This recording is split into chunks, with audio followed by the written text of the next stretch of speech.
السلام علیکم ناظرین، خبر سے خبر میں خوش آمدید۔ میں افتخار شرازی۔ ناظرین، نہ صرف وفاقی بلکہ دو صوبوں کے گویا کہ سندھ اور خیبر پختونخوا کے بجٹ بھی پیش ہو چکے ہیں، لیکن وفاقی بجٹ کو نہ صرف عام آدمی اپوزیشن بلکہ کچھ اتحادی جماعتیں بھی تنقید کا نشانہ بنا رہی ہیں کہ جو اقدامات لیے گئے ہیں وہ کوئی اتنے عوام دوست نہیں ہیں، اور بالخصوص جو اس دوران چیئرمین سینٹ کی، اسپیکر قومی اسمبلی کی، ڈپٹی اسپیکر کی، ڈپٹی چیئرمین کی تنخواہوں میں کوئی 5.5% اضافہ کیا گیا ہے، اسے بھی شدید تنقید کا نشانہ بنایا گیا ہے۔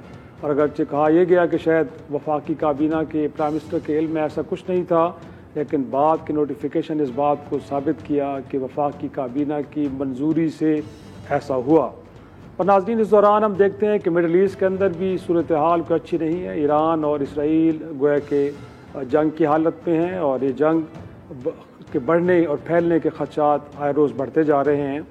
اس سے خطہ کتنا متاثر ہوگا اور بالخصوص پاکستان کے لیے کتنی کوئی تشویش کن بات ہے، اس کو بھی ڈیبیٹ کریں گے۔ تو ہمارے ساتھ ایک آنریبل پینل موجود ہے، اس میں مجھے جوائن کیا ہے سیر کامران صاحبہ، آپ رکن قومی اسمبلی ہیں، پاکستان پیپلز پارٹی سے تعلق ہے، بہت شکریہ آپ کا۔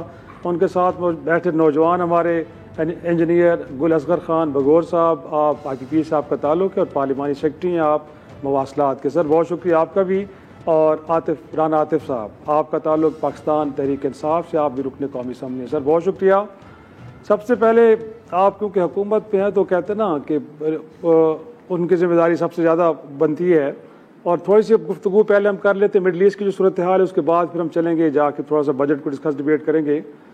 سر، ہمارے بارڈر کے قریب ایک ڈسپیوٹ ارائز ہوا ہے، گویا کہ ہم کہہ سکتے ہیں ایران ہمارا ایک پڑوسی ملک ہے، اور ابھی آپ نے نیتن یاہو صاحب کا یہ اسٹیٹمنٹ سنا ہوگا کسی انٹرویو کے اندر، وہ کہہ رہے تھے کہ جی ہمارا ہدف کیا ہے، یا اگلی جنریشن کو ہم نے محفوظ کیسے بنانا ہے کہ ملیٹنٹس کے ہاتھ نیوکلیر ویپنز نہ لگیں، اور اس کے لیے بڑا ضروری ہے کہ ایران جیسا ملک اور اس کے بعد پھر پاکستان کے جس کے پاس ایٹمی ہتھیار موجود ہیں، ان کے ساتھ ڈیل کیا جائے۔ تو سر کتنا ہمارے لیے پریشان کن ہے، کیونکہ کہا یہ جا رہا ہے، ڈیبیٹ آ رہی ہے کہ ایران کے بعد کہیں ایسا نہ ہو کہ پاکستان کی باری آ جائے۔ جی تھینک یو ویری مچ شراجی صاحب for inviting me here to represent the treasury benches. First of all دیکھیں، یہ تو انتہائی جو اب امپورٹنٹ سچویشن بن گئی ہوئی ہے اس پورے خطے کے لیے۔ جو اسرائیل ابھی کر رہا ہے وہ تو ایک غنڈہ گردی ہے، وہ تو کوئی ملک کسی ملک کی سرحدوں کو اس طرح پامال کر ہی نہیں سکتا، اور کوئی انٹرنیشنل لاز نہ وہ کوئی انٹرنیشنل لا کو فالو کر رہا ہے، اور وہ جس طریقے سے اس نے پامال کیا، اس ساری سرحدوں کو پامال کیا، انٹرنیشنل لاز کو، کوئی جنیوا کنونشن کوئی نظر نہیں آ رہا، کچھ چیزیں نظر نہیں آ رہی۔ تو پاکستان نے سب سے پہلے تو پرائم منسٹر صاحب نے اس کی مذمت کی، پھر ہم نے اس کا ریزولوشن جو ہے وہ پاس کیا، قومی اسمبلی میں پاس کیا، پھر سینٹ میں پاس کیا۔ بیسیکلی تو یہ میسیج ہے پاکستان کی طرف سے کہ ہم اپنے بردرہڈ کنٹری کے ساتھ پہلے بھی کھڑے تھے، اب بھی کھڑے ہیں، اور انشاءاللہ تعالیٰ کھڑے رہیں گے۔ یہ بات آپ کی بالکل صحیح ہے کہ یہ اب جنگ جو ہے وہ ہمارے بارڈر پہ آ چکی ہے، اور اگر ابھی بھی پاکستان اس کو سیریس نہیں لے گا تو پھر کب لے گا؟ تو یہ وہ ٹائم ہے جس پہ سارے ممالک، جو OIC بنائی کس لیے گئی تھی، یہ کوئی OIC بنانے کا تو مقصد ہی یہی تھا کہ جب مسلمانوں کے اوپر کوئی برا وقت آئے گا تو وہ سب اکٹھے ہو جائیں گے۔ تو یہ ٹائم ہے OIC کو بلانے کا، OIC کی میٹنگ کال کرنے کا، اور ایک اسٹرانگ میسج دینے کا۔ جہاں تک ہے کہ پاکستان پریکٹیکلی اس میں کس حد تک وار میں انوالو ہوگا نہیں ہوگا، یہ تو ڈیسیجن ہے پاکستانی عوام کا۔ کل پارلیمنٹ اس پہ ڈیسیجن کرتی ہے کہ ہم نے کس حد تک جانا ہے، تو پاکستان اس حد تک ضرور جائے گا، کیبنٹ ڈیسیجن کرتی ہے۔ تو یہ ٹائم ہے، اور یہ فیصلے کا ٹائم ہے پاکستان کے لیے بھی اور اس پورے خطے کے لیے، اور خطرہ یہ ہے کہ یہ جنگ بڑھے گی۔ ایسے یقینی طور پہ سہر صاحب، آپ تو کیونکہ ڈپلومیسی کے اندر بھی انوالو رہی ہیں، کافی فورمز کو آپ نے وہاں پاکستان کو ریپرزینٹ کیا ہے، اس وقت گویا کہ کہا جا رہا ہے کہ کوئی افیکٹو قسم کا ایک رول پلے کرنے کی ضرورت ہے، تو آپ کو لگتا ہے کہ اس معاملے میں پاکستان کو ایک رول پلے بھی کر سکتے ہیں؟ پھر انیشیٹو کس طرح کے لیے جانے چاہیے؟ کنڈمنیشن تو ہر طرف سے آ رہی ہے، بٹ وہ اس سے پہلے ہم نے دیکھا ہے کہ فلسطین کے معاملے پہ لے کے کتنی کنڈمنیشن آئی، یہاں تک کہ انٹرنیشنل کورٹ آف جسٹس سے کوئی ججمنٹ بھی آئے، لیکن اس کے باوجود معاملات رکے تو نہیں ہیں۔ تو واٹ نیکسٹ؟ دیکھیں، انٹرنیشنل تو میں آپ کو اینٹیز کی بات یہ بتاؤں کہ اقوام متحدہ میں غزہ کی صورتحال پر قرارداد پاس ہوتی ہے، اور ادھر سے جو ہے وہ اسرائیل اپنی جارحیت کا مظاہرہ کرتا ہے، ایک ملک کی سوورینٹی کو پامال کرتا ہے، اور یہ پہلی دفعہ نہیں ہو رہا۔ میں سمجھتی ہوں کہ پیپلز پارٹی کے چیئرمین بلال بھٹو زرداری نے بالکل صحیح ڈسکرائب کیا تھا کہ نریندر مودی جو ہے وہ ایک جو ہے وہ انفیریئر کوالٹی کاپی ہے نیتن یاہو کی. تو ہمارے سامنے سب سے پہلے تو یہ ہے کہ آج جو نیتن یاہو کر رہا ہے وہی کل نریندر مودی نے کرنا ہے، اور ان کا ایک بڑا کولیشن ہے. مسلم یونٹی کی ضرورت ہے، لیکن مسلم یونٹی ہمیں نظر آتی ہے جیسے کہ آپ نے کہا جو ایک کنڈیمنیشن تک، مذمتی بیانات تک، وہ جو ہے مذمتی بیانات اسرائیل کو کوئی فرق نہیں ڈالتے. حالانکہ آپ یہ دیکھیں کہ جتنی بڑی مسلم امہ ہے، جتنی ریسورسز ہیں، جتنی بڑی طاقت ہے، اگر ایک آواز بھی ہو جائے تو کسی کی میری نظر کسی مسلم ملک کے اوپر نہ اٹھے. لیکن ہم یہ کہتے ہیں کہ آپ کی باری میں بھی چپ تھا، اب میرا نمبر اب آیا ہے. آپ کے قتل پہ میں بھی چپ تھا، میرا نمبر اب آیا ہے. میرے قتل پہ آپ بھی چپ ہیں، اگلا نمبر آپ کا ہے. یہ جو سینیریو ہے اس پہ محتاط ہونے کی ضرورت ہے، کیونکہ ڈیفینیٹلی آپ دیکھیں کہ اسرائیل آج سے نہیں، شروع سے پاکستان کے اور ایران کے نیوکلیر پروگرام پہ اپنے خدشات کا اظہار کرتا رہا، بلکہ کوشش یہ رہی کہ کوئی بھی مسلم ملک جو ہے وہ ایٹمی طاقت نہ بنے. تو آج تو ہمیں سب سے پہلے جو ہے شہید ذوالفقار علی بھٹو کو خراج تحسین پیش کرنا چاہیے، جنہوں نے اپنی جان کا نذرانہ دیا لیکن پاکستان کو ایٹمی قوت دی. پھر افواج پاکستان جنہوں نے ایک بہترین کوآرڈینیشن، بہترین پروفیشنلزم، بہترین کارکردگی دکھائی جب نریندر مودی نے جو ہے پاکستان کی طرف جو ہے وہ ایک جارحیت آپریشن سندور جو ہے وہ لانچ کیا. آج جو ہے میں سمجھتی ہوں پھر اس بات کی ضرورت ہے کہ ہم سب یہ سوچیں کہ ایک ایک کر کے ہم جو ہے شام نہ بنے، ایک ایک کر کے ہم جو ہے عراق نہ بنے، ایک ایک کر کے ہم یمن نہ بنے، ایک ایک کر کے ہم غزہ نہ بنے. آج اگر ہم افغانستان نہ بنے. جی یہ دیکھیں، یہ ایک رجیم چینج، ایک ایسی ٹرمینالوجی ہے جنہوں نے اپنے ناپاک عزائم اور اگریشن کو کور کرنے کے لیے سامنے لے کر آئے. ہر مسلم ملک کو ٹیررزم کا لیبل دیتے ہیں. یہ ڈسکرمنیٹری پالیسیز ہیں، یہ دوہرا معیار ہیں. اس دوہرے معیار کو اگر ہمیں ایکسپوز کرنا ہے، اپنی سرحدوں کو محفوظ بنانا ہے، اپنے ممالک کو اس دہشت گردی سے بچانا ہے، تو پھر ہمیں ایک ہونا پڑے گا. اس سلسلے میں سمجھتی ہوں کہ پاکستان چاہے اس دفعہ پہل کرے، پاکستان میں ایک دفعہ اور 1974 جیسی OIC کی میٹنگ ہونی چاہیے جس کی جو ہلائے ان لوگوں کو، ان ذہنی طور پر ان کو ایک پیغام دے، جھنجھوڑے ان کو ایک پیغام دے کہ جی آپ ہمیں کم قوت نہ سمجھیں. آج مسلم ممالک تجارت بند کر دیں ان تمام ممالک کے ساتھ، جو اسرائیل کو فیڈ کر رہے ہیں. کدھر جائے گی دنیا؟ بالکل، بڑا اچھا آرگومنٹ دیے رانا صاحب. انفیکٹ تحریک انصاف ایک بڑی جماعت ہے، یقینی طور پہ اس معاملے پہ ان کی بھی ایک نظر ہوگی اور اوپینین بھی رکھتی ہے. آپ کو بھی لگتا ہے؟ اور پھر جو ہم امیدیں لگا کے بیٹھے ہیں OIC سے یا عرب لیگ سے، یہ کافی ہے یا اس تھیٹر کے اندر کہا جا رہا ہے کہ رشیا جیسا ملک بھی، چین جیسا ملک بھی بڑا ریلیونٹ ہے؟ اور جیسے ہم بات کر رہے ہیں کہ پاکستان کے لیے خطرات بھی بڑھتے جا رہے ہیں، تو اگین اسٹریٹجی ہونی کیا چاہیے؟ کیا ہمیں اپروچ اپنانی چاہیے ان دیگر دوست ممالک کے ساتھ مل کے، یا پھر اسلامک جو فورم ہے اسی کو ہم فوکس کریں، اسی کے ساتھ آگے بڑھیں؟ جی، بسم اللہ الرحمن الرحیم. آپ بالکل آپ نے درست نشاندہی کی کہ پاکستان تحریک انصاف آپ پارلیمان کی اور ووٹوں کے لحاظ سے سب سے بڑی جماعت ہے، تو اس لیے ہمارا بڑا ذمہ داری کا رول ہے. دیکھیں، جو اسرائیل کی جو مڈل ایسٹ پالیسی ہے وہ بڑی کلیئر ہے.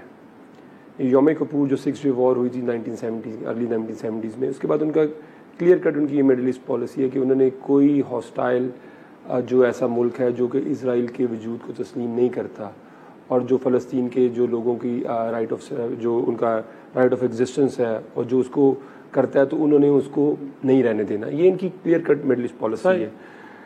ہمیں مسلمان ملکوں کو دیکھیں بڑی ایک، اور صرف ٹوٹل جو اسرائیل کی پاپولیشن ہے وہ 10 ملین ہے، تقریباً 10 سے 12 ملین. چھوٹا سا ملک ہے وہ. چھوٹا سا ملک ہے. پینسل لے کے بیٹھے تھے کتنا ملک ہے، اس کو بڑا ہونا چاہیے، تبھی تو غزہ کے لوگوں کو کہیں اور سیٹل کریں اور یہ بھی ان کو دیکھیں کہ پوری دنیا کے اندر وہ جو 1945 کے بعد سیکنڈ ورلڈ وار کے بعد جو رول بیس سوسائٹی جو ورلڈ آرڈر بنا تھا وہ اس کو نہیں مانتا.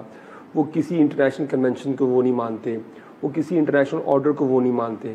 تو یہ تو بڑا ایک دنیا صرف مسلمان امت کے لیے تو ہے ہی ہے، یہ پوری دنیا کی جو امن ہے، پوری دنیا کا جو میں سمجھتا ہوں کہ جو سیکیورٹی کی صورت ہے اس کے لیے بڑا خطرہ ہے، سوائے صرف مسلمان ملکوں کے لیے تو ہے ہی ہے، یہ پوری دنیا کے لیے خطرہ ہے۔ تو بدقسمتی سے دیکھیں مسلمان تقریباً 2 ارب کے قریب مسلمان ہیں، ہم آج تک مغرب کو اور پوری دنیا میں اپنا یہ کیس صحیح طرح پریزنٹ کر ہی نہیں سکے کہ آپ ایک انلیجٹمیٹ اسٹیٹ کو پروٹیکٹ کرنے کے لیے جو کہ صرف 10 ملین ہے ان کی پاپولیشن ہے، آپ 2000 ملین جو کہ 2 بلین مسلمان ہیں، آپ ان کو ایلینیٹ کر رہے ہیں۔ میرے خیال میں یہ ہماری بھی جہاں تک ویسٹ کا ڈوئل سٹینڈرڈز ہیں ہیومن رائٹس کے اوپر اور باقی چیزوں کے اوپر، وہاں پہ کچھ ہماری بھی کمیاں کوتاہیاں کافی زیادہ ہیں، کیونکہ ہمیں ایک یونٹی نہیں ہے جس کے مطابق جس کی میں نشاندہی کرتا ہوں ہمیشہ۔ دوسری چیز یہ ہے کہ دیکھیں اب غزہ کے اندر تقریباً 1 لاکھ پچھلے اکتوبر 23 سے لے کے 1 لاکھ لوگوں کو یہ قتل عام کر چکے ہیں۔ یہ مارچ سے لے کے اب تک جب سے انہوں نے سیز فائر کو جو سیز فائر ہوئی تھی انہوں نے اس کو توڑا ہے، اس کے بعد سے 5000 وہاں پہ شہادتیں ہو چکی ہیں۔ تو یہ ایک نئی ریالٹی ایمرج کر رہی ہے، اور اب تو جنگ ہمارے بالکل ہمسایہ ملک ایران تک پہنچ گئی ہے، بالکل پڑوس میں پہنچ گئی، اور ان کے بڑے جیسے آپ نے دکھایا اپنے ابتدائیے میں ان کے بڑے اسٹیٹڈ آبجیکٹیو ہیں۔ تو اس کے لیے ہمیں اس سے پہلے کہ ہم باہر جائیں دنیا کے ممالک کو کریں، پاکستان کو اپنا ہاؤس ان آرڈر کرنا پڑے گا۔ دیکھیں اس کا سب سے بہتر طریقہ کیا کہ جب آپ کا ہاؤس اپنا ان آرڈر نہیں ہے، آپ اپنی پولیٹیکل اپنی چھوٹی چھوٹی سیاستوں کے لیے اپنی لڑائیاں لڑ رہے ہیں، اور جب آپ نے ملک کو ایگزسٹنگ تھریٹ سے کیا بچانا ہے، آپ پوری دنیا کے آپ چکر لگا رہے ہیں، آپ اپنے ملک کے اندر تو آپ اپنا ہاؤس ان آرڈر کر نہیں رہے، اور جب یہ بات کہتے ہیں تو ان کو پھر کوئی اور چیز یاد آ جاتی ہے۔ دیکھیں جب تک اس ملک میں سیاسی استحکام نہیں آئے گا، یہ صرف پائپ ڈریم ہی رہے گا ہمارا کہ جی ہم یہ کر دیں گے وہ کر دیں گے، اور یہ سب سے بڑا ہمارا مسئلہ یہ ہے کہ ہمارے ملک میں سیاسی استحکام نہیں آتا، ہم اپنی چھوٹے چھوٹے مفادات کی خاطر ملک کا جو بگر پولیٹیکل کنسنسس ہے وہ ہم بلڈ نہیں کرتے۔ پہلے ہندوستان آپ کے پیچھے تھا، اور دیکھیں اس میں مجھے پورا ایک ڈیزائن نظر آ رہا ہے۔ اچھا کہ پہلے ہندوستان نے آپ کے اوپر اٹیک کیا، اب اسرائیل نے ایران کے اوپر اٹیک کیا، تو اب مجھے تو اس کے اندر یہ لگتا ہے یہ کوآرڈینیٹڈ ہے، کیونکہ دیکھیں آپ کو پتا ہوگا ڈیزائن بھی ایک ہی طرح کا ہے سر، یہاں پہ بھی پاکستان کی طرف سے کوئی ایسی بات نہیں کی بٹ ایگریشن دکھایا گیا۔ میں آپ کو ہمارے اسٹریٹجک سلیوشن کو ہٹ کیا گیا۔ ایک مزے کی بات بتاؤں کہ یہ تو اب بڑے انٹرنیشنل پبلیکیشن کے اندر یہ چیزیں پبلش بھی ہوئی ہیں کہ جب ہندوستان نے پاکستان کے اوپر اٹیک کیا تو اسرائیلی ایڈوائزر انڈیا کے اندر بیٹھے ہوئے تھے، یقیناً ٹھیک ہے، اور وہ یہ دیکھیں مجھے تو لگ رہا ہے یہ ساری ایک سارا کوآرڈینیٹڈ پلان ہے۔ تو ہمیں یہ چاہیے یہ کہ سب سے پہلے اب پاکستان کو چاہیے کہ ڈیفیکلٹ ٹائمز آر ہیڈ، ہمیں چاہیے کہ ہم پاکستان کے اندر بالکل ایک پولیٹیکل ہارمونی بھی لے کے یونٹی بھی لے کے نارملائز کریں۔ یہ جو اب لوگوں کے اوپر اپنے لوگوں کے اوپر آپ 400 500 مقدمے کر رہے ہیں، اپنے اندر پولیٹیکل پارٹیز کو بالکل آپ سپریس کرنے کی کوشش کر رہے ہیں، ہزاریں رائے ہمارے ملک کے اندر نہیں ہے،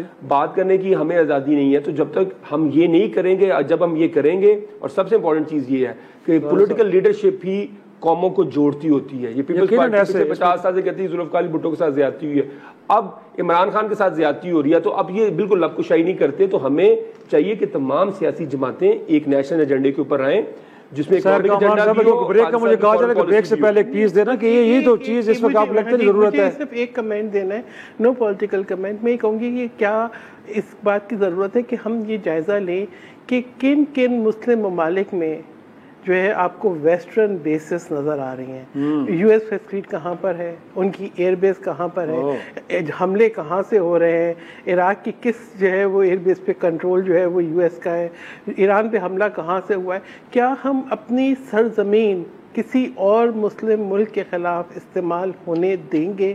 یہ ایک سوال ہے جو تمام مسلم ممالک کے لیے ہے۔ اگر اتنی ہی ہم یونٹی دکھا دیں کہ اپنی ایئر سپیس استعمال نہ ہونے دیں، اپنی سرزمین استعمال نہ ہونے دیں، یہ جو ہمارے مسلم ممالک کے اندر جیسے 5th فلیٹ کی جو ہے آپ کو بحرین میں نظر آئے گی بیس، اسی طریقے سے آپ کو جو ہے قطر میں ایئر بیس ہے، تو آپ ذرا انہی پہ توجہ دے دیں اگر مسلم ممالک، تو میں سمجھتی ہوں کہ ایک بہت بڑی جو ہے ایک کنٹریبیوشن ہوگی ٹورڈز جو ہے مسلم کنٹری۔ گل اکبر صاحب اس سے پہلے کہ بریک پہ جائیں، اس حوالے سے ہمارا ماضی بھی داغدار ہے، تو میرے خیال میں آپ کی بار ہمیں بھی ایبسلیوٹلی ناٹ کہنا چاہیے نا۔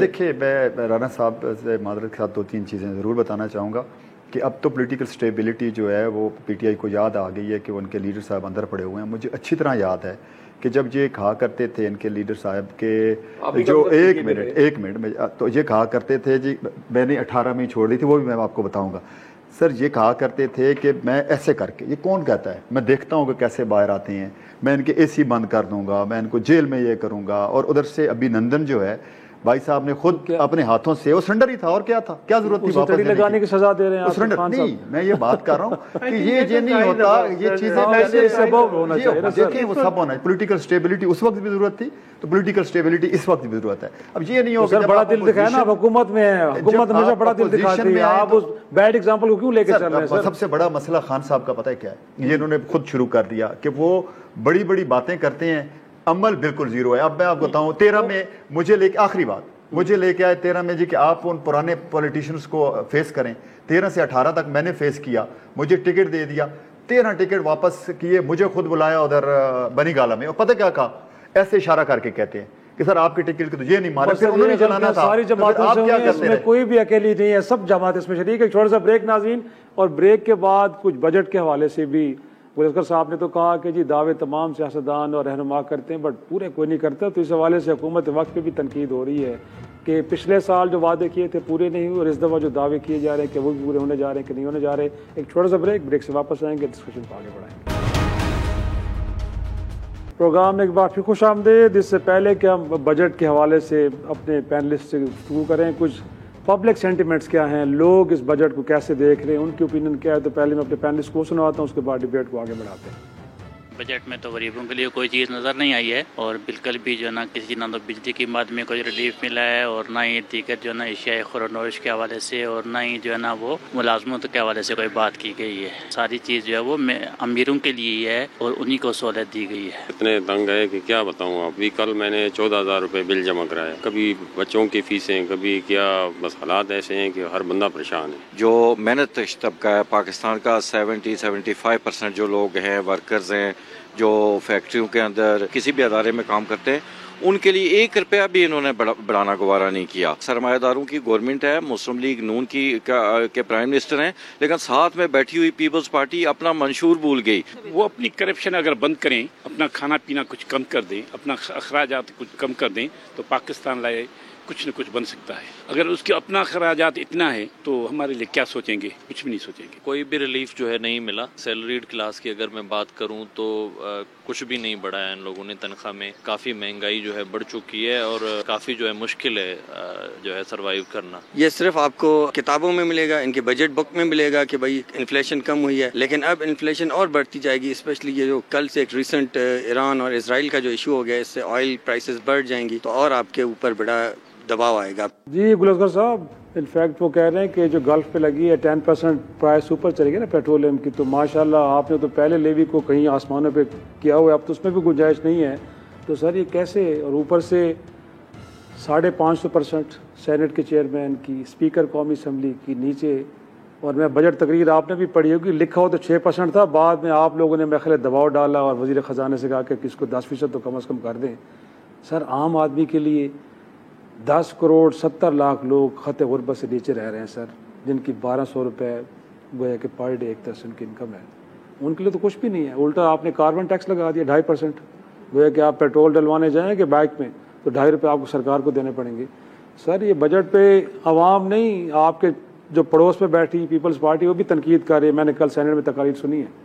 دیکھیں شریف صاحب, پہلی بات تو یہ ہے کہ میں یہ نہیں کہوں گا کہ بڑا آئیڈیل بجٹ ہے اور دودھ کی نہریں بہہ گئیں اور غریب کو اس کا بہت زیادہ فائدہ ہوگا, لیکن سچویشن بھی تو اوورآل ہم نے دیکھنی ہے اس ملک کی کہ کس نج پہ یہ ملک پہنچ چکا تھا. ڈیفالٹ کے کنارے کھڑا تھا, اور اس کے بعد جو آپ اگر اشاریے دیکھیں تو وہ سارے اشاریے بہتر ہوئے.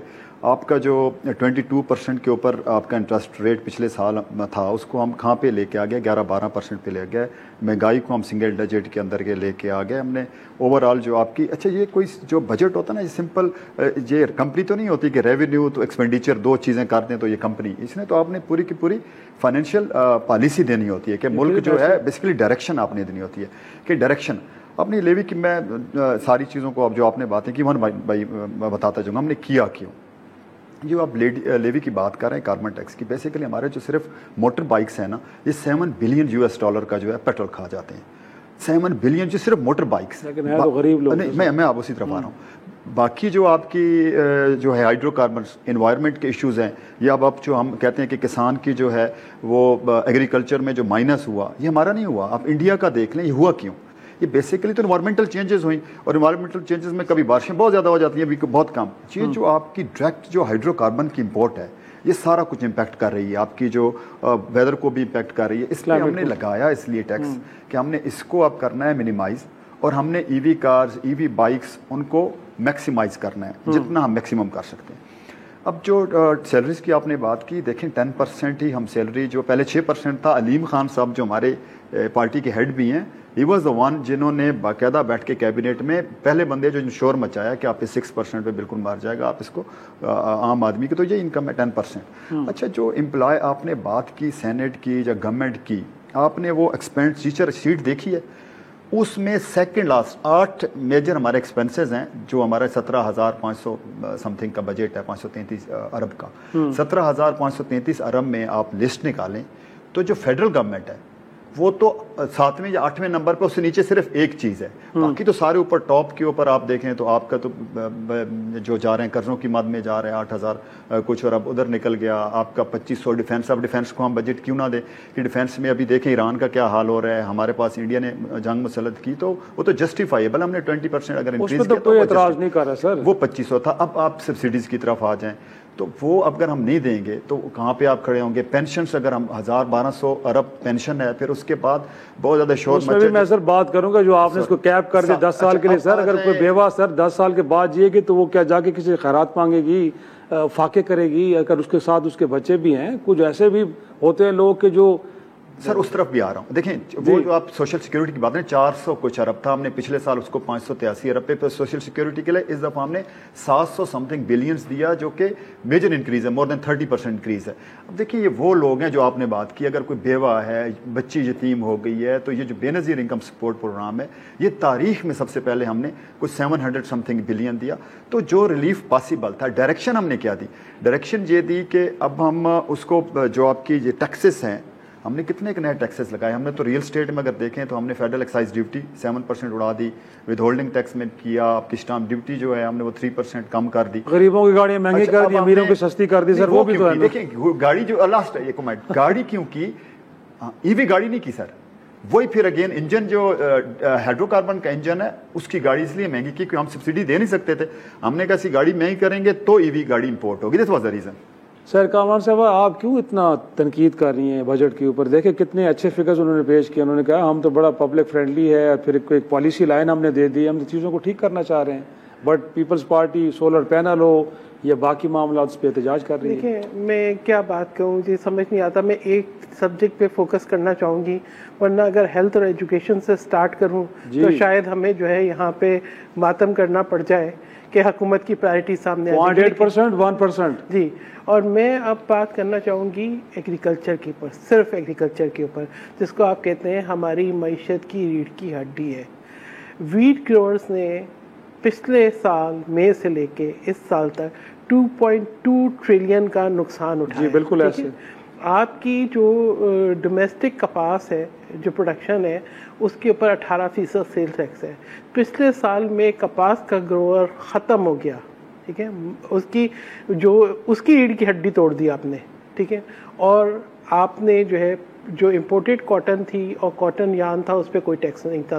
اب آپ نے امپورٹڈ کاٹن یارن کے اوپر سیلز ٹیکس ضرور جو ہے لگایا ہے، تو لیکن کاٹن پر نہیں ہے. ٹھیک ہے، اس طرح سے جو گارمنٹس ہیں ان کے اوپر نہیں ہے. یعنی ایک حکومت کی اگر پرائرٹی یہ ہوتی کہ آپ لوکل انڈسٹری کو، لوکل پروڈکشن کو جو ہے فروغ دیں، آپ جو ہے خود انحصاری کی طرف جائیں، تو ان کی توجہ اس بات پہ ہوتی کہ آپ وہ دیکھیں کہ ہماری اسٹرینتھ کیا ہے. ہم ایک ایگرو بیس کنٹری ہیں. ہم نے کیا دیا فارمرز کو؟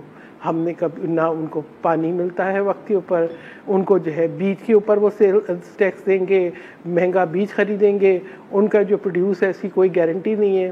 پچھلے سال جو ہے امپورٹ ہو گئی جو ہے جو ویٹ، اور یہ نہیں کہ وہ ویٹ امپورٹ ہو گئی صرف انٹرم گورنمنٹ کے، وہ اپریل تک بھی امپورٹ ہو رہی تھی، شپس آ رہی تھی. اور آپ کا جو ڈومیسٹک گروور ہے وہ ختم ہو گیا. وہ کسان جو یہ سوچتا تھا کہ یہ زمین میری عزت ہے، جو یہ سوچتا تھا کہ گندم کی فصل ہوگی تو میں جو ہوں کوئی ٹریکٹر خریدوں گا, میں کسی بچے کی شادی کروں گا, میں گھر کی مرمت کراؤں گا, جس کے لیے وہ عزت اور شان تھی اس کو تو آپ نے ہاتھ میں کچکول پکڑا دیا. مجھے آپ کی گفتگو سے لگتا ہے کہ پیپلز پارٹی اگرچہ اتحادی جماعت نوے آپ کی سپورٹ سے حکومت کھڑی ہے نا, تو آپ کو تو پوچھے تک نہیں گئے میرے خیال میں, آپ سے کوئی پرپوزل لی نہیں گئی میرے خیال میں. بالکل نہیں لی گئی. آپ بھی دیکھیں سولر کے اوپر آپ ٹیکس لگا رہے ہیں, آپ کہتے ہیں کہ جی ہم جو ہے وہ پروموٹ کرنا چاہ رہے ہیں گرین انرجی کو, سولر پینلز پہ آپ جو ہے وہ لگا رہے ہیں ٹیکس. یعنی مجھے سمجھ میں نہیں آتا کہ پالیسی ڈائریکشن کیا ہے. آپ کی پالیسی ڈائریکشن یہ ہونی چاہیے جی ہم تو خود انحصاری کی طرف جائیں گے, ہم جو ہے جو ڈومیسٹک انڈسٹری ہے اس کو سپورٹ کریں گے. آپ کی کپاس کے گروورز تباہ ہو گئے. پاکستان کی کپاس جو ہے اسپیشلی, میں تو سانگڑ سے میرا تعلق ہے, میں کہوں گی we were known for the best cotton produce. لیکن آپ دیکھیں کہ کسان کے اندر اتنی ہمت نہیں ہے کہ آپ کے کا بوجھ وہ اٹھائے. پھر حکومت ناکام ہے مکمل طور پر جو فرٹیلائزرز کی جو پرائز ہے اس کو ریگولیٹ کرنے کی. آپ فرٹیلائزر انڈسٹری پر ٹیکس لگاتے ہیں, وہ تو گروور کو ٹرانسفارم کرتی ہے اس کو پورا. بڑا اچھا موقع ہے آپ کے, ویسے ووٹوں کے بغیر بجٹ پاس نہیں ہونا ویسے دونوں ایوانوں میں, تو روک لینا موقع ہے. ہم ان باتوں پہ ضرور آواز اٹھائیں گے اینڈ ول میک شیور کہ government reconsider all these things. یہ تو پاکستان کو تباہی کے دہانے پہ پہنچانے کی بات ہے. آپ یہ دیکھیں کہ آپ کی ہر فصل جو ہے وہ بالکل جو ہے آپ کا گروور, آپ نے اس کو بالکل اس کی عزت اور وقار لے کے آپ نے اس کی پگڑ اٹھا کے اس کے پیر میں رکھ دی ہے اور ہاتھ میں کچکول پکڑا دیا, وہ اپنی فصلوں کو رکھ کے روتا ہے. یہ تو حالات ہیں. پھر کیا آپ نے جو ہے وہ سیلری انکریز دی ہے, آپ نے غریب آدمی کو تو کچھ بھی نہیں دیا. تو اور کابینہ ہے اس کا حجم پھیلتا جاتا ہے, اور وہ یہ سمجھ بھی نہیں آتا کہ اتنی آپ نے کس کو کدھر اکوموڈیٹ کرنا ہے. پھر آپ تفریق کر رہے ہیں. سندھ کی میں بات کروں تو آپ کی کیونکہ اتحادی ایم کیو ایم ہے, آپ اس کے پروجیکٹ پہ تو پیسے دیتے ہیں. جو ہمارے پروجیکٹ ہیں, جو گورنمنٹ کے پروجیکٹ ہیں, سندھ کی جو حیدرآباد کی موٹر وے ہے کراچی اور K4 کے لیے ₹1 نہیں رکھا گیا, وہ کہا گیا کہ جائے کراچی اپنے پانی کا خود انتظام کرے. ایک سوچی سمجھی ایک منصوبہ ہے کہ آپ یہ سمجھتے ہیں کہ جو ہے پاکستان صرف پنجاب ہے, پاکستان صرف پنجاب ہے, پاکستان صرف پنجاب نہیں ہے. پہلے کینالز کا ایشو کتنا کھڑا ہوا, آج جو ہے میں سمجھتی ہوں کہ سب کو پتہ لگ گیا کہ انڈس واٹر کی اہمیت کیا ہے, لوور ریپیرینس کے رائٹ کیا ہیں. چلو میں ایک شارٹ بھی سن رہا تھا جس میں وہ کہہ رہے کہ پیپلز پارٹی اپنا منشور شاید بھول گئی, لیکن آپ کو یاد ہے. بڑی اچھی بات ہے کہ آپ پبلک کے ساتھ کھڑے. ایک چھوٹا سا بریک ناظرین, بریک کے بعد آتے ہیں رانا عاطف صاحب. گویا کہ تحریک انصاف کسانوں کے معاملے پہ کیا پالیٹکس کر رہی ہے, یا واقعی ان کو درد ہے کہ کسانوں کے ساتھ بڑا ظلم ہو رہا ہے اور اس معاملے کو لے کے کم از کم حکومت وقت کو ٹف ٹائم دینا چاہیے. ایک چھوٹا سا بریک سے واپس آتے ہیں. پروگرام میں ایک بار پھر خوش آمدید ناظرین. رانا صاحب انفیکٹ سیر صاحب کہہ رہے ہیں بڑے ان کا کمنٹ میں, اچھا کیونکہ آپ نے منشور کی بات کی. دیکھیں پیپلز پارٹی نے نہ صرف 2022 کی جو بارشوں اور سیلاب کے بعد اپنے لوگوں کو ریہیبلیٹیٹ کیا, 2.1 ملین کلائمیٹ ریزسٹنٹ ہاؤسز, میں سمجھتی ہوں یہ ایک دنیا کے لیے ریکارڈ ہے. ہم نے بالکل وہ اربوں بن رہے ہیں اور وہ لوگوں کو مل رہے ہیں. تو بات یہ کہ ہم اپنے منشور پہ بالکل اسی طریقے سے ہے کہ ہم کوشش یہ کی تھی ہم نے پچھلے سال بھی کہ سندھ کے حاریوں کو ہم جتنا سپورٹ کر سکیں. اب بھی اس بات پہ کہ کم سے کم روٹی, کپڑا اور مکان جو ہمارے ایک وعدہ ہے ہمارے منشور کا, اسے پورا کریں. رانا صاحب کیونکہ آپ حکومت کے 2 لوگ ہیں, آپ کو ویسے کم وقت ملا, تو میں کہتا ہوں کہ ذرا کھل کے بولیں. بٹ آپ کے پاس کہتے ہیں نا پارلیمانی ڈیموکریسی کے اندر جو پوزیشن ہوتی ہے وہ شیڈو گورنمنٹ ہوتی ہے. آپ تنقید ضرور کریں کہ یہ بجٹ ٹھیک نہیں ہے, لیکن پھر ٹھیک بجٹ کہاں ہے سر, وہ ذرا پیش کریں نا. ٹھیک ہے جی, بسم اللہ. دیکھیں شرائع صاحب ابھی یہ بات کر رہے تھے کہ بجٹ کے بارے میں بات کر رہے تھے جی. میں آپ کو ود آل آنیسٹی بتا رہا ہوں, میں کافی اکانومسٹ سے میری بات ہوئی ہے, وہ کہہ رہے ہیں اس سے زیادہ فضول بجٹ پچھلے 25 سال میں انہوں نے کسی نے نہیں دیکھا. یہ کیا ہے, یہ کیا ڈاکومنٹ تھا؟ اب میں بتاؤں, اور یہ نمبر فجنگ کی میرا خیال ہے ایک نئی تاریخ رقم کر دی گئی ہے. اور میں بتا دوں کہ یہ نون لیگ کا یہ پورا ماضی ہے اس چیز کے اوپر. ووٹوں میں بھی ماشاءاللہ فجنگ کی, اب انہوں نے اعداد و شمار کے اندر بھی فجنگ کی ہے. IMF کی ویب سائٹ پہ ہے, اگر کہتے میں آپ کو دکھا دیتا ہوں, میں آپ کو بھیج بھی دوں گا. ایک واحد گورنمنٹ جس کو فائن ہوا نمبر فجنگ کے اوپر. اپریل 2000 کے اندر $100 ملین کا فائن ہوا, جس کو جنرل مشرف کی گورنمنٹ نے ریڈیوس کرا کے $10 ملین کروایا تھا. اچھا, اتنی فورجری کی گئی؟ جی فورجری کی گئی تھی. اور فورجری کیا کی گئی تھی وہ پورا اس پہ بھی پورا لمبی بات ہو سکتی ہے. فورجری یہ کی گئی کہ پھر انہوں نے اپورڈ ریوائز کروایا بجٹ ڈیفیسٹ کا نمبر 97 98 کا 2.4% 7.5% کیا انہوں نے ریوائز کروا کے, اور 98 99 کا جو بجٹ ڈیفیسٹ کا نمبر تھا وہ انہوں نے 1.4% اپورڈ انہوں نے ریوائز کروایا, پھر وہ تمہیں 6% کے قریب ہوا تھا. اس کے بعد انہوں نے ایکسٹرنل فائنینسنگ کے بینک بورنگ کے نمبر بھی ریوائز کروائے تھے, اور اس پہ جرمانہ ہوا ہے, IMF کی ویب سائٹ کے اوپر ہے. آپ بھی ڈیبیٹ یہی ہو رہی ہے کہ 1.6 ایکچوئل میں بٹ 2.7 شو کی جا رہی ہے. اچھا, میں تو سمجھتا ہوں کہ یہ 1.6 پر میں بتاتا ہوں آپ کیسے دیکھیں, اتنی اسٹیٹسٹیکل انوملی میں نے آج تک نہیں دیکھی. میں آپ کو بتاتا ہوں کیسے.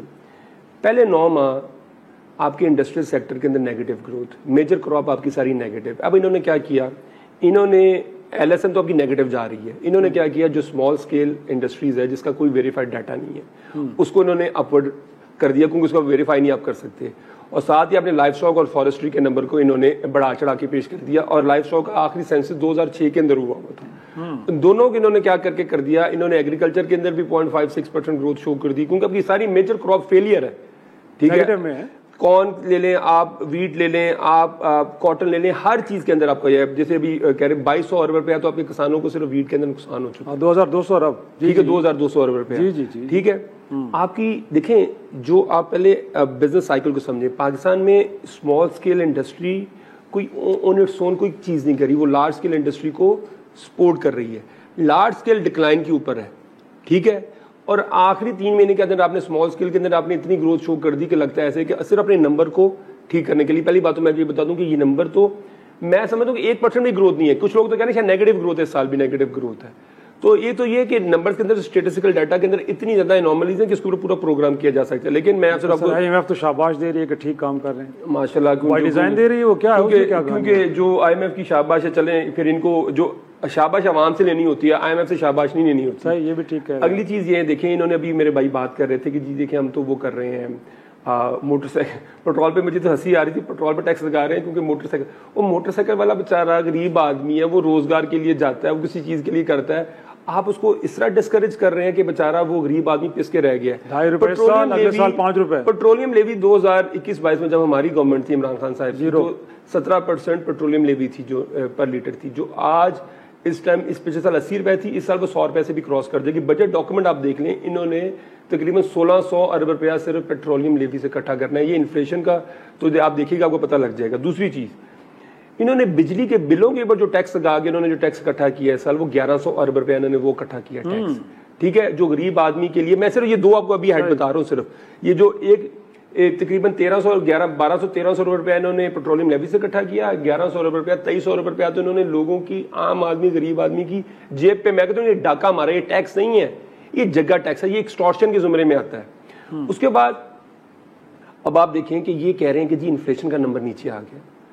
میں اکنامکس کا اسٹوڈنٹ ہوں, میں تھوڑا ان چیزوں کو سمجھتا ہوں. مجھے بتائیں, اگر جو آپ کی انفلیشن 4% ہے, انٹرسٹ ریٹ 11.5% کیوں ہے؟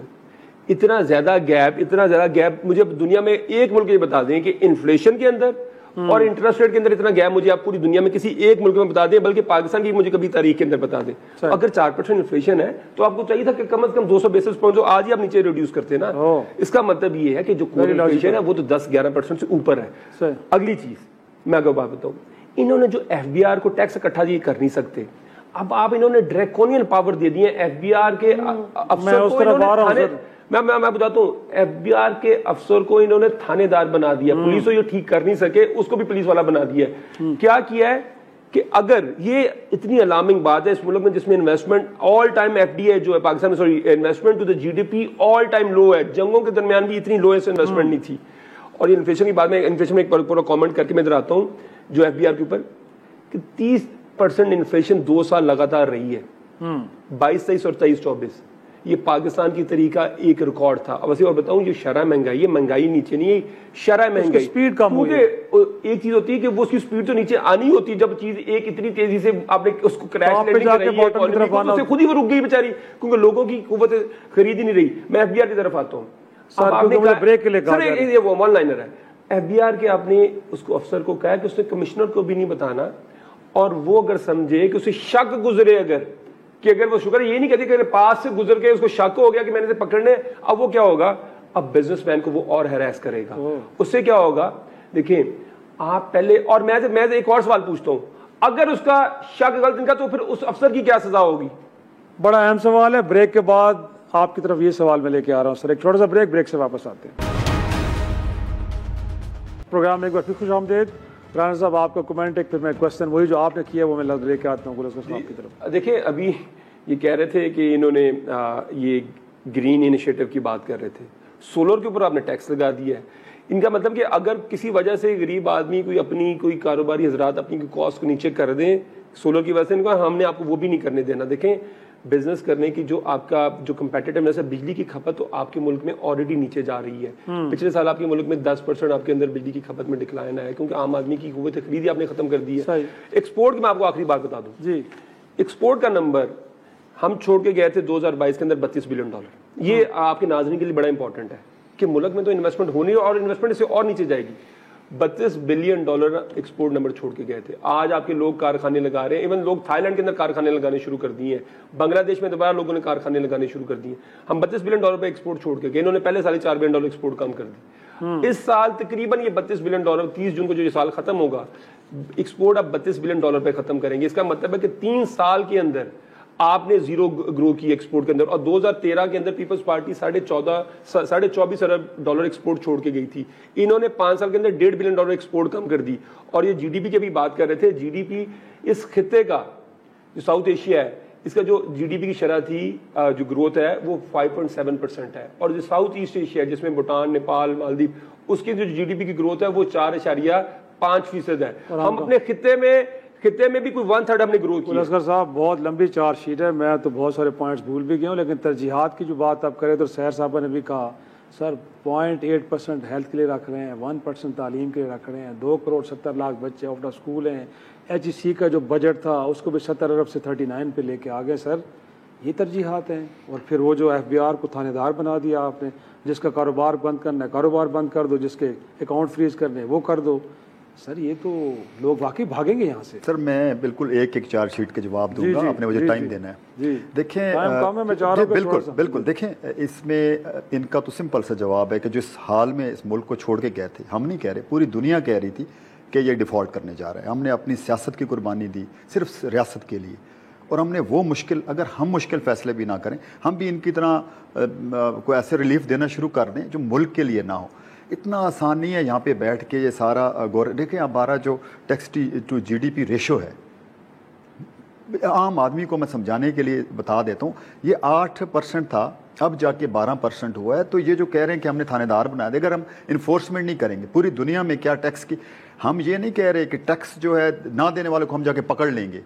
ہم کہہ رہے ہیں جو ٹیکس فراڈ کرے گا, کیونکہ ہمارا ٹرسٹ کے اوپر پورا ٹیکس سسٹم ڈیپینڈنٹ ہے, ہم ٹرسٹ کرتے ہیں کمپنی کے اوپر کہ آپ جو ریٹرنز جمع کروائیں گے وہی فائنل ہوں گے. تو اب اگر وہ فراڈ کرے گا اس کے اوپر بھی اگر ہم انفورسمنٹ نہیں کریں گے, یہ جو tax to G D P ratio ہے نا, یہ اب 12% اور خطے میں پورے ریجن میں اب بھی کم ہے. یہ عام آدمی کو سمجھانے کے لیے میں کہہ دیتا ہوں کہ 8 بھائی ہیں کمانے والے, اور ہر ایک نے آ کے اپنا حصہ دینا ہے اپنی والد اور والدہ کو, اور پر گھر سسٹم چلنا ہے. اب 2 دے رہے ہیں, 6 اڑا باہر اپنی عیاشی کر کے آ جاتے ہیں, تو مجھے بتائیں کہ وہ گھر تو پیچھے ہی جائے گا نا. باقی جس گھر کے اندر 10 کے 10 کمانے والے اپنا حصہ ڈال رہے ہیں تو وہ تو پورے کا پورا کرے گا. تو یہ tax to G D P ratio ہم نے جب ٹیکس کم کیوں لگائے ہیں, بہت کم لگائے ہیں ہم نے پچھلے سال کی نسبت. ہم نے فارمولہ بیسک یہ رکھا ہے کہ ہم انفورسمنٹ پہ جائیں گے, اور انفورسمنٹ تو اسی طرح ہی ہوتی ہے کہ اب یہ جو فرما رہے ہیں کہ جس سے بزنس مین بھاگ جائے گا, بھائی ہم تو پچھلی اسمبلی میں جب ان کی گورنمنٹ تھی تو پیٹ رہے تھے کہ آپ یہ جو نیب ہے یہ ہیراسمنٹ کر رہی ہے, نیب کے قوانین, اس وقت تو آپ یہ کہہ رہے تھے کہ میں ان کو باہر ہی نہیں آنے دوں گا. اب آ جائیں یہ سولر کے اوپر 1 by 1, سولر کی 2 منٹ مجھے جلدی سولر کے اوپر بات کی. سولر 18% اس لیے لگایا ہم نے, سولر کے اوپر 18 امپورٹ کے اوپر لگایا. کیوں لگایا؟ ہم نے وہ جو ہنگر تھی وہ دیکھی. اب جو مینوفیکچرر جو لوکلی مینوفیکچرر ہے اس کے اوپر ٹیکس ہے, امپورٹ کے اوپر ٹیکس لگایا کہ امپورٹ پہ کم, چائنیز کمپنی جہاں کی انڈسٹری لگائیں جو ہمیں پیسے ڈالرز. دوسرا یہ کہہ رہے ہیں گروتھ اور امپورٹ ایکسپورٹ کا. دیکھیں ہمارا ادھر ٹریڈ ڈیفیسٹ تھا, ہم ڈیفالٹ کرنے جا رہے تھے, ہمارے پاس ڈالرز کی کمی تھی. ہم نے کسی چیزوں کو تو روکنا تھا. 22% ہم نے کیوں انٹرسٹ دینا شروع کر دیا تھا؟ اس لیے شروع کیا کہ بھائی لوگ پیسہ رکھیں بینک میں. جو یہ کنسٹرکشن میں ہر چیز امپورٹ ہو رہی تھی, آگے سے ڈالر تھے نہیں, ہم ہاتھ پہ لا رہے تھے. تو ہم نے خود اکانومی کو اس ٹائم سلو کرنا مقصد تھا, سلو ڈاؤن تھا. تو یہ وہ چیزیں ہیں جو ملک کو بچانے کے لیے ادھر ان کو آخری کیونکہ ادھر سے بھی اپوزیشن آئی تو میں دو باتیں لاسٹ منٹ رہ گئے میرے پاس تو میں چاہ رہا ہوں کہ ان کا لیکن ایک تو وہ آپ کا رہ گیا تھا کہ اسپیکر اور ڈی سی بہت شور مچا ہوا سینٹ والا واپس لے رہے ہیں ان کی 10 سال کی سیلریز نہیں بڑھی تھی. میں اس فائنانس کمیٹی کا ممبر ہوں. اچھا 10 سالوں میں ملازمین کو آپ نے 10% حساب سے 70% دے دیا ہوگا, 5.5% تو پھر بھی ادھر ڈسکشن کیا ہوئی تھی, میں ڈسکشن میں موجود تھا.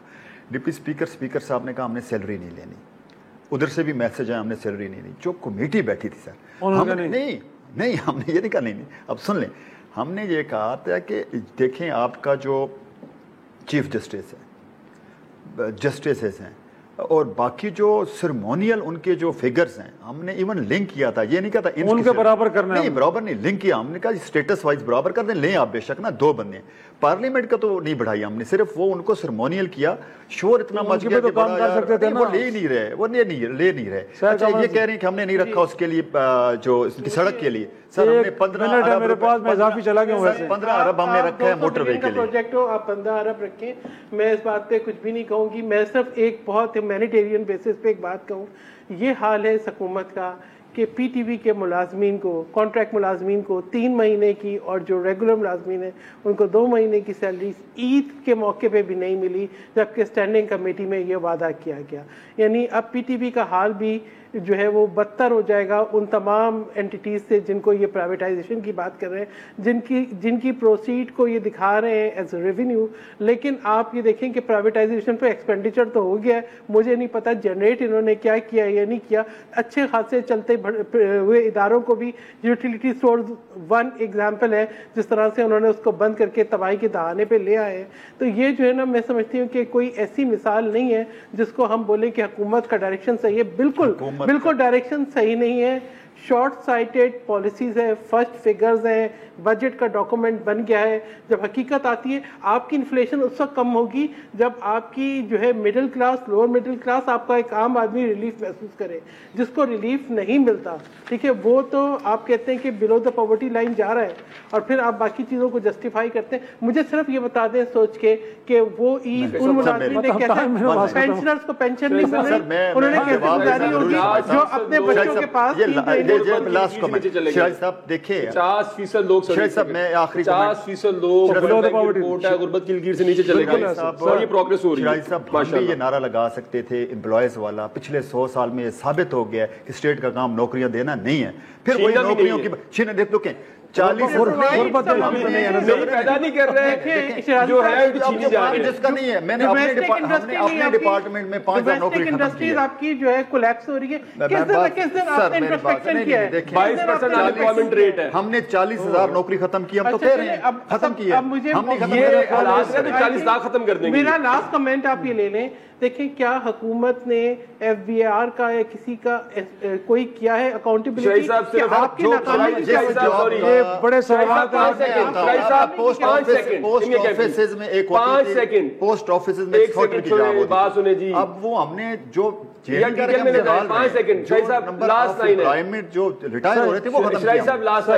پیپلز پارٹی کو, پیپلز پارٹی نے انہوں نے سیر کامران صاحب نے ابھی بات کی, انہوں نے کہا یہ بڑا ہی ظالمانہ اور پاکستان کو تباہی کے دہانے پہ یہ بجٹ لے جائے گا. ابھی انہوں نے کہا, میں تو یہ گزارش کروں گا کہ اگر یہ اتنی تباہی پہ کھڑا کر رہے ہیں تو یہ اس بجٹ کو یہ پاس نہ کریں, نہ ہونے دیں. اسی نوٹ پہ آج کا پروگرام ناظرین ختم کرتے ہیں. اجازت دیجیے, خدا حافظ.